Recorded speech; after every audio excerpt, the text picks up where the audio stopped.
And now to an 8 on your side exclusive. An investigation is underway on Macdill Air Force Base where one young girl was allegedly sexually assaulted by a 13-year-old boy. He's also accused of exposing himself to a second child. The parents turned to 8 on your side, fearing the horrific allegations are not being investigated aggressively enough.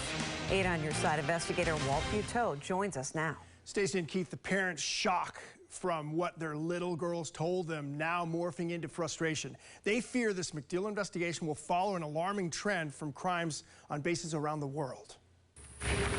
Two very young girls allege it happened in the shadows of a playground on Macdill Air Force Base under the cover of a stand of trees the kids here call Secret Base. That's where this 6-year-old was allegedly molested in a crime described as first-degree sexual assault. Complete anger and just a combination of sadness as well. We disguised her dad to protect the child's identity. He tells me the 13-year-old suspect lives next door. My daughter hides from them. She'll peek out the window. If they're outside, she just won't go outside. When I see the kid, the father, I need to restrain myself from getting into physical altercation. I am just, especially when nothing is being done whatsoever. The same teenager involved in his daughter's case is also suspected of indecent exposure and attempted sexual assault of an even younger girl who is also a neighbor. Both parents tell me they're frustrated about a lack of communication from the base investigator. They say they're concerned about reports juvenile suspects in sex crimes committed on U.S. military bases have gone unpunished in the past. A 2018 Associated Press investigation documented 600 sexual assault cases since 2007 on U.S. bases around the world.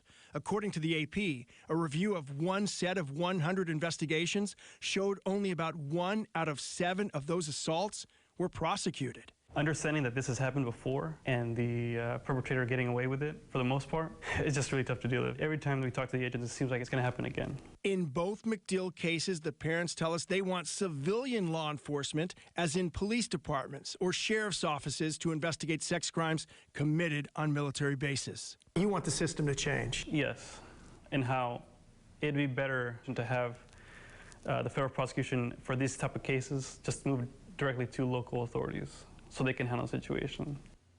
We put the victim's father in touch with a local congressional office to discuss this issue. Also, a new development this afternoon, the suspect was seen leaving Macdill with a suitcase after he was banned from the base. Macdill's deputy chief of public affairs tells me we are waiting for, he tells me actually that they are working with the families of both the victims and the suspect to give them the therapy that they need, and he verified that that child has indeed been banned from the base. Okay, so he's barred. How long does something like that last? Could the young man come back at some point? So the father we talked to says it's a 3-year ban, but he added he was told the ban might not be communicated to other bases if for some reason the suspect's father is transferred. That is one of the concerns about how these cases are handled by the military. The point being that that suspect could go without punishment potentially, go to another base, and nobody might know what he was accused of doing here in Tampa. And 3 years only brings him to 16. That's right. All right. Thanks, Walt. Okay.